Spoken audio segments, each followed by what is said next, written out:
the helicopter was hit by rockets. The people on board began to throw large green boxes overboard.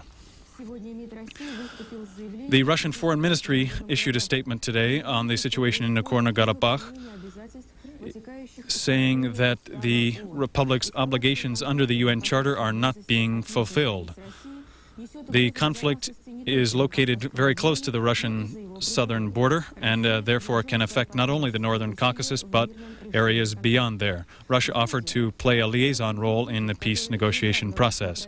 In Georgia, the situation in Zugdidi, which was recently retaken by government forces, is calm. The municipal services are beginning to operate normally, and there is enough bread for a week. In the neighboring region of Gaisk, the opposition forces have given up their positions. In western Georgia, the crime rate has increased. There are many cases of armed robbery and banditry.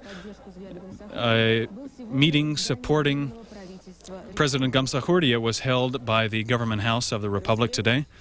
This is Shosta Rustaveli Boulevard, our pride, and now our common pain. I would not be mistaken, I think, if I said that this picture, this image remains in the memory of anyone who has been to Tbilisi even once. It's the face of Georgia, its main boulevard, usually an image of hospitality and love. But it looks different today.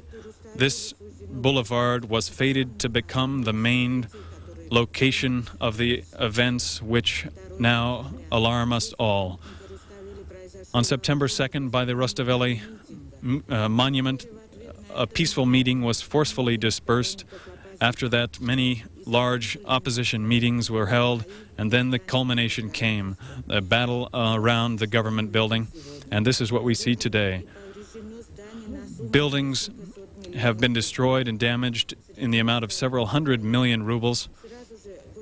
Immediately after these famous events, by initiative of the Terraselli Society, they created a fund for the restoration of Rustaveli Boulevard and the areas around it. Contributions are coming not only from Georgia but from other countries of the former Soviet Union and from abroad. Russian-Ukrainian relations have been strained in the last week, and today the first deputy minister for foreign relations of Russia said that improving Russian-Ukrainian relations is a top priority for Russian foreign policy. This is what Deputy Minister Fyodor Shelov-Koryadev said. I think the situation is not as severe as it is being interpreted by the press and the public. There is this draft decree of the Russian Supreme Soviet on the evaluation of the transfer of the Crimea to Ukraine in 1854. This decree is not as confrontational as it is being interpreted. It is rather an appeal for dialogue and an all-around analysis of these events, which probably Russia is not the only interested party in. I think if we can create a permanent dialogue, as the Russian parliament is attempting, then I think we will not have such a conflict. Many leaders of Western countries agree that the threat to peace from the former Soviet Union consists in the uncontrolled and, God forbid, nuclear collapse of the armed forces. Here within the Commonwealth, this is just as dangerous for us.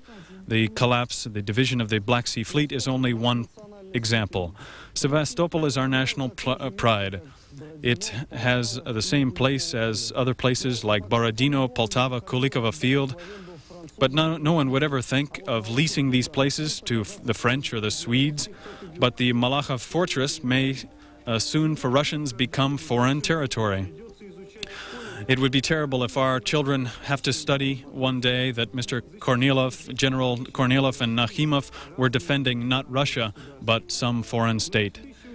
In 1854, no one counted how much Russian and Ukrainian blood was spilled in the defense of Sevastopol. For 349 days, the large Anglo-French army attacked this small fortress. Rockets and cannonballs flew above the heads of the combatants. Entire divisions fell by the large cannons, but the bastion remained. The future great Russian writer, who was then just a battalion commander, Lev Tolstoy, said, "The traces of this battle will remain for a long time in the Russian memory, the heroes of which was the Russian people." Even the victors were so impressed by the courage of the defenders of Sevastopol that they buried the dead together with their own casualties, writing on the tombstone, "Victory divided them, death united them." And how can we divide the Ukrainian and Russian blood, which was mixed together with the salty Black Sea water throughout history? We fought against Turkey in several different wars for the right to have our own Black Sea fleet, and now we discuss who suffered more, who had more courage. These battles, the victories and the losses were our common heritage then. The glory was also shared by everyone, and together our Andreev fortress was defended by the creators of the Black Sea Fleet and General Nakhimov. And when in 1941 we had to defend Sevastopol again, for our fathers and grandfathers did not divide themselves among Russians and Ukrainians, but withstood an eight-month attack by Nazi divisions. And they were succeeded in 1944 in returning the land to its fatherland. And now we cannot divide the graves of our forefathers. This is our common history. Anyone who forgets this will fall victim to its cruel revenge.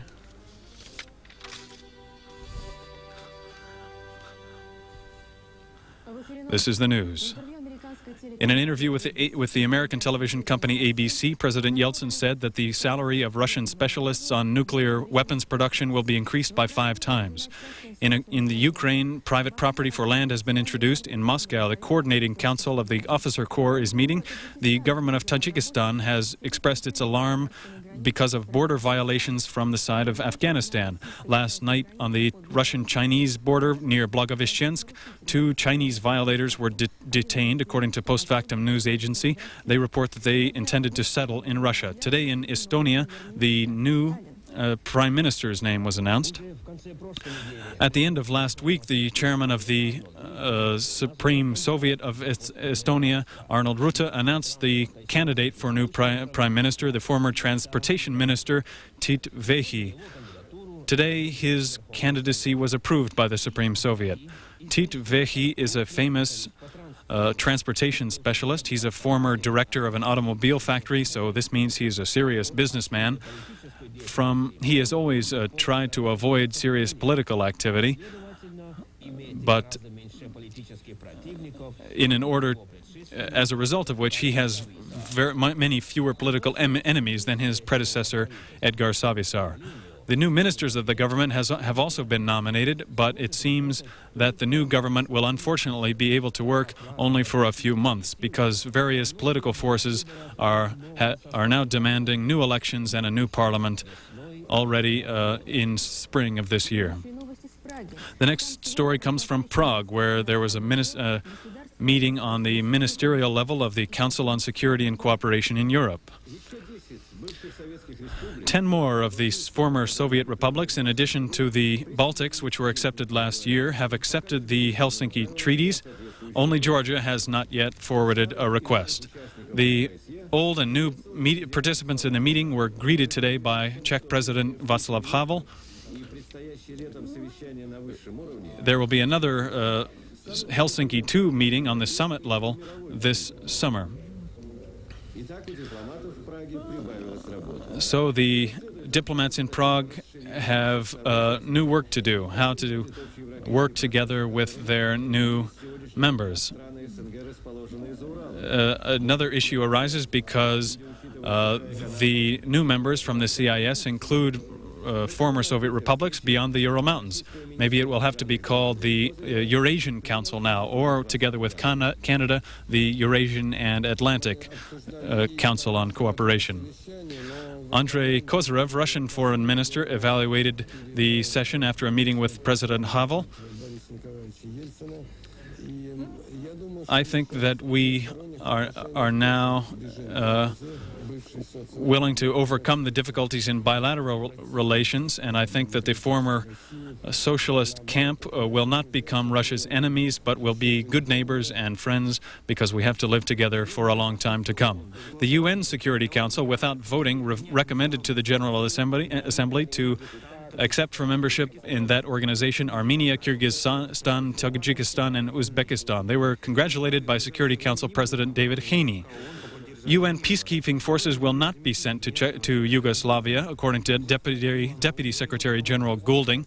The center of the conflict there, he said, is the Serbian national minority in Croatia.